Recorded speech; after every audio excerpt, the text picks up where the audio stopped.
Hello everyone, जय हिंद। आज हम सभी बात करेंगे 17 नवंबर 2025 के करंट अफेयर को।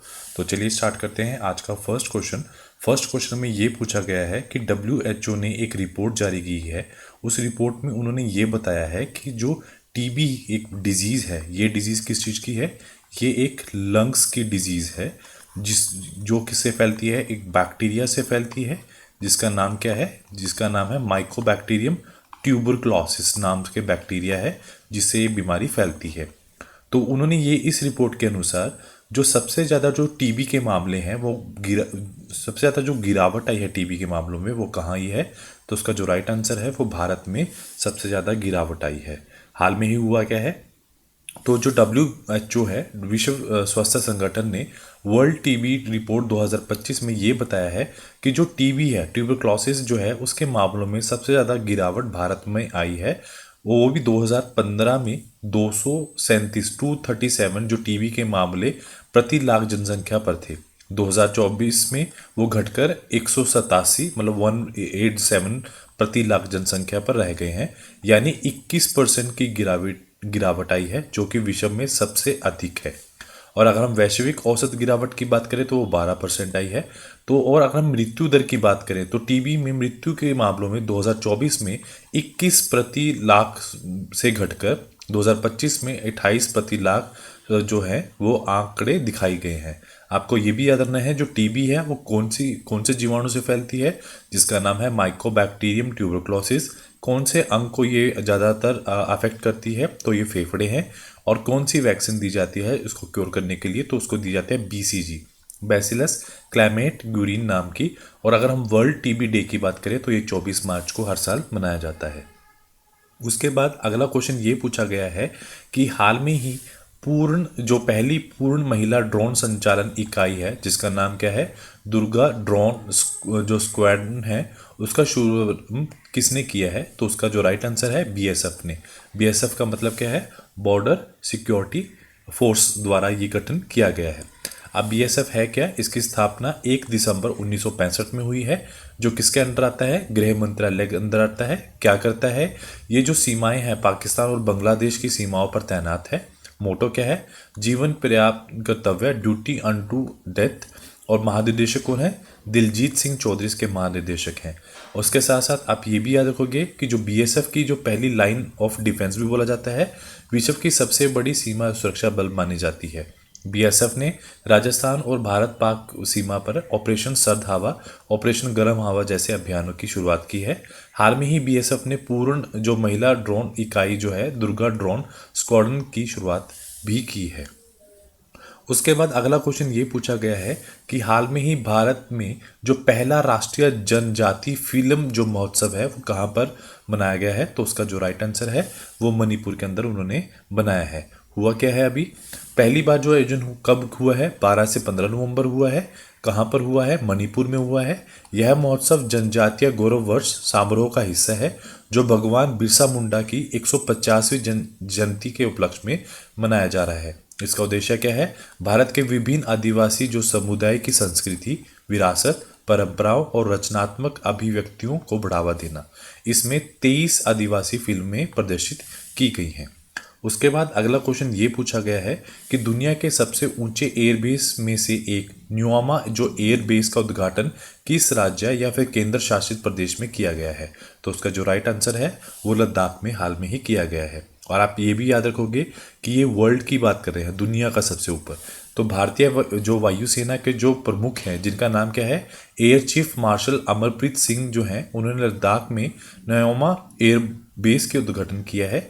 यह दुनिया के सबसे ऊंचे एयरबेस में से एक है। न्योमा एयरबेस लद्दाख में चीन सीमा के पास स्थापित है। एयरबेस की जो लंबाई है वो 13,700 फीट है। भारतीय वायुसेना के जो प्रमुख हैं चीफ मार्शल AP सिंह ने उद्घाटन के समय C-130J सुपर हरक्युलिस विमान उतारा है। एयरबेस के अगर हम किलोमीटर में देखा जाए तो वो 2.7 किलोमीटर का रनवे बनाया गया है। और इस परियोजना की लागत कितनी आई है? 218 से 230 करोड़ के आसपास इसकी लागत आई है। उसके बाद अगला क्वेश्चन ये पूछा गया है कि हाल में ही युक्ति हुई है एक नई, जिसका नाम क्या है? अपराजिता सारंगी को किस समिति का अध्यक्ष चुना गया है? तो उसका जो राइट आंसर है, तो उसने जो एस्टीमेट कमेटी है उनका जो हाल में ही अपॉइंट किया गया है, सॉरी जो जॉइंट कमेटी है उसके लिए अपॉइंट किया गया है, B is the right answer. तो हुआ क्या है, हाल में ही भाजपा की जो सांसद है अपराजिता सारंगी को सांसद की संयुक्त कमेटी मतलब ज्वाइंट कमेटी की अध्यक्ष के नियुक्त किया गया है। यह समिति 130वें जो संविधान संशोधन विधेयक 2025, साथ ही जम्मू और कश्मीर पुनर्गठन संशोधन विधेयक और 2025 और केंद्र शासित प्रदेश जो शासन संशोधन विधेयक 2025 की जांच करेगी। इस समिति के अंदर 31 सदस्य हैं, इनमें से लोकसभा और राज्यसभा दोनों में सांसद शामिल है। अगर हम बात करें पर्टिकुलर जो दलों की, तो 15 सदस्य बीजेपी के हैं, 11 सदस्य एनडीए के हैं, 4 विपक्ष से हैं और एक नामांकित सदस्य है। क्या उद्देश्य है इस चीज का, संबोधित विधेयक जैसे कि 130 संविधान संशोधन विधेयक 2025 के प्रावधान की विस्तृत जांच करना, रिपोर्ट सांसद को सौंपना है। विधेयक का प्रमुख प्रावधान क्या है, यदि कोई प्रधानमंत्री, मुख्यमंत्री या मंत्री के खिलाफ गंभीर आरोप में लगातार 30 दिन तक हिरासत गिरफ्तारी बनी रहती है तो उन्हें उसके पद से हटाया जा सकता है। उसके बाद अगला क्वेश्चन पूछा गया है कि हाल में ही बिहार के जो विधानसभा चुनाव 2025 में सबसे बड़ी जो पार्टी कौन बनी है, तो उसका जो राइट आंसर है वो बीजेपी बनी है। तो हुआ क्या है, रिसेंटली जो बिहार का विधानसभा चुनाव 2025 में है उसमें जो एनडीए है, जनतांत्रिक जो गठबंधन है, एनडीए ने भारी जीत ली है। उसके साथ साथ भाजपा सबसे बड़ी पार्टी बनकर आई है। उसके बाद है जदयू ने अच्छा प्रदर्शन किया है, नीतीश एक बार फिर मुख्यमंत्री बनने जा रहे हैं। और उसके साथ एनडीए ने 202 जो सीट्स पर बढ़त बनाई है, जबकि महागठबंधन केवल 35 सीट पर सिमट कर रह गया। चर्चित कौन रहा है, चर्चित एक युवा गायिका है जिनका नाम मिथेली ठाकुर है, भाजपा से जीतकर सबसे युवा विधायक 25 वर्ष की बनी है। अगर भाजपा की बात करें 89 सीट आई हैं, जदयू में 85, लोजपा में 19, राजद में 25 और कांग्रेस की 6 सीट आई हैं और अन्य जितनी सीट आई हैं वो 6 सीट आई हैं। उसके बाद अगला क्वेश्चन ये पूछा गया है कि हाल में ही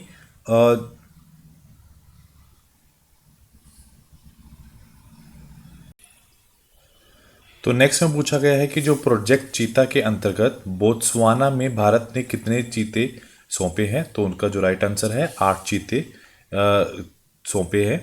तो हाल में ही हुआ क्या है, बोत्सवाना ने 13 नवंबर 2025 को भारत को प्रोजेक्ट चीता के अंतर्गत 8 चीते सौंपे हैं। यह समारोह जो है गैब्रोन के पास मोकोलोडी जो नेचर रिजर्व में हुआ है, जिसमें जो हमारी राष्ट्रपति हैं जिनका नाम है द्रौपदी मुर्मू और बोत्सवाना के जो राष्ट्रपति हैं डूमा बाको जो हैं वो उपस्थित थे। चीता पहले क्वारंटीन सुविधा में रखे जाएंगे और फिर भारत में लेके लाए जाएंगे। इससे पहले जो भारत ने 2022 में नीबिया से 8 चीते और 2023 में दक्षिण अफ्रीका से 12 चीते प्राप्त किए थे। प्रोजेक्ट चीता के तहत भारत में जो चीता का आवास है कानू नेशनल पार्क और गांधी सागर अभ्यारण्य और नोरा देही अभ्यारण्य जो है मेन चीता आवास है। उसके साथ जितने भी चीता प्रोजेक्ट हुए हैं उसमें एक नज़र डालते हैं। 17 सितंबर 2022 को प्रधानमंत्री नरेंद्र मोदी ने कान्हू राष्ट्रीय उद्यान मध्य प्रदेश में प्रोजेक्ट चीता की शुरुआत की थी। जो पहला बैच आया था वो 8 चीते का था। कहाँ से आया था, नीम्बिया से आया था, वर्ष 2022 में आया था।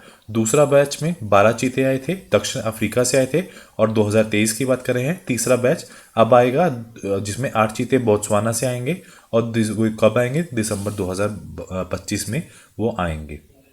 उसके बाद भारत सरकार ने किस समुदाय के जो पारंपरिक संगीत वाद्य यंत्रों को जीआई टैग प्रदान किया है, तो उसका नाम क्या है, लैपचा नाम को जीआई टैग दिया है। अब ये है क्या, भारत सरकार ने, ये है कहाँ से, ये सिक्किम से है। भारत सरकार ने सिक्किम के पारंपरिक लैपचा संगीत वाद्य यंत्र को जीआई टैग दिया है। तुकुबुक जो है ये एक 3 तार वाला जो वाद्य यंत्र है। लैपचा एक लोक संगीत का हिस्सा है।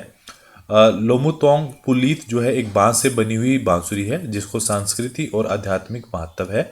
दोनों जो लैपचा समुदाय की पारंपरिक और लोक संगीत की गहराई से जुड़े हैं। जीआई टैग होता क्या है, जीआई टैग का मतलब होता है जियोग्राफिकल इंडिकेशन टैग।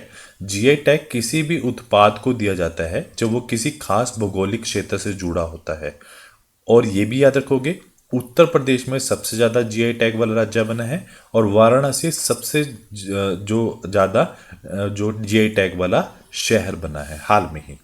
उसके बाद अगला क्वेश्चन ये पूछा गया है कि प्रमुख जीआई टैग जो हाल में ही बनाए गए हैं।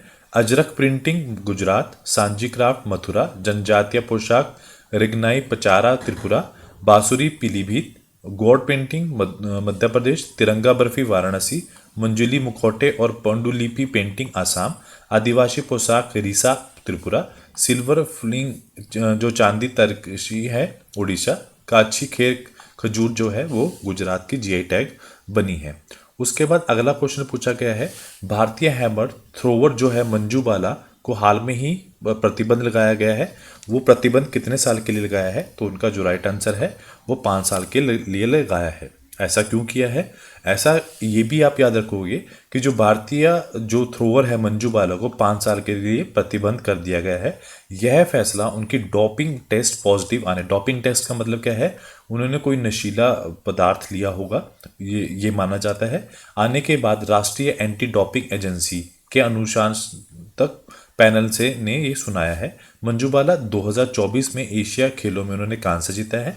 अगर हम प्रतिबंध की बात करें, जुलाई 2024 से जुलाई 2029 तक ये प्रतिबंध उन पर चलेगा। उसके बाद भारत के अगर हम ग्लोबल क्लाइमेट की बात करें, रिस्क इंडेक्स की बात करें 2025 में, तो उसे कौन सा स्थान प्राप्त हुआ है? तो उसका जो राइट आंसर है उनको 15वां स्थान, भारत को 15वां स्थान प्राप्त हुआ है। उसके साथ साथ कुछ और जो सूचक हैं उन पे भी हम नज़र डालते हैं। हुरैन ग्लोबल यूनिकॉर्न इंडेक्स 2025 में टॉप में अमेरिका है, भारत का रैंक तीसरा है। हनेल जो पासपोर्ट जो है इंडेक्स में सबसे ऊपर सिंगापुर है, भारत का रैंक 85 है। वैश्विक शांति सूचक 2025 में भारत जो सबसे ऊपर देश है वो आइसलैंड है, भारत का रैंक 115 है। वैश्विक ऊर्जा संक्रमण सूचक 2025 में स्वीडन सबसे ऊपर है, भारत का रैंक 71 है। ग्लोबल जेंडर गैप सूचक में 2025 में आइसलैंड सबसे ऊपर है, भारत का 131 रैंक है।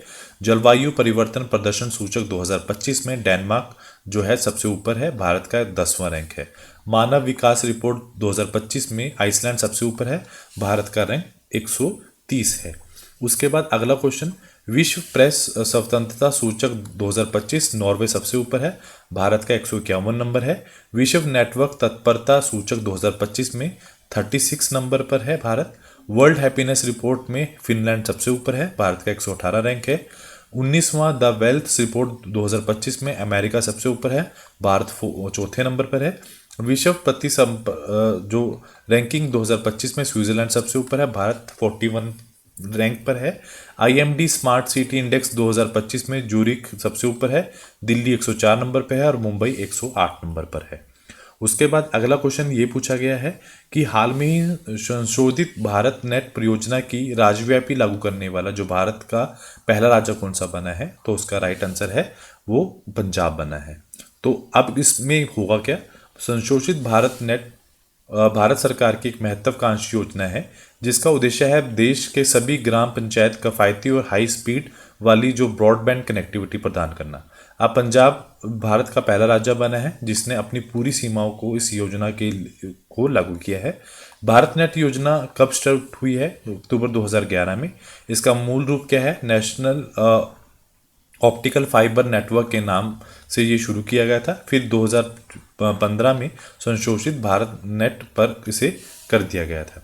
उसके साथ साथ पंजाब से जुड़े हुए कुछ और फैक्ट्स को देखते हैं। 100% नल के पानी का कनेक्शन के साथ भारत का 5वां हर घर जल राज्य पंजाब बना है। दुर्घटना हॉटस्पॉट का मैप करने वाला जो पहला राज्य पंजाब है। मृत्यु जो दर को काम करने के लिए सृजन मोबाइल ऐप उन्होंने लॉन्च की है। और पंजाब सरकार की महिलाओं और बच्चों को हिंसा के बचाने के लिए प्रोजेक्ट हिफाजत शुरू किया है। होला मोहल्ला जो त्यौहार है वो पंजाब में मनाया जाता है। सांकेतिक भाषा की कार्यवाही पर जो प्रसारित करने वाली भारत की पहली विधानसभा पंजाब की है। पंजाब सरकार के किस वन्य जीव अभ्यारण्य में राज्य की जो पहली तेंदुआ सफारी जो स्थापित की करेगी। उसके बाद भारत का जो पहला लकड़ी का गुरुद्वारा कहाँ स्थापित है? पंजाब के फिजिल्का में। जो मुख्यमंत्री सेहत जो योजना है पर जो परिवार के हर प्रत्येक परिवार को 10 लाख रुपए का निःशुल्क स्वास्थ्य बीमा है।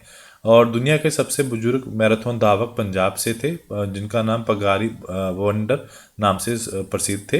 बैलगाड़ी दौड़ और कबूतर दौड़ जैसी विरासत खेलों पर 28 साल पुराना प्रतिबंध हटाया है। किशोर कानून अधिनियम के तहत सांकेतिक भाषा विशेषज्ञों को न्यायिका पैनल में शामिल करने वाला जो पहला राज्य बना है वो पंजाब बना है।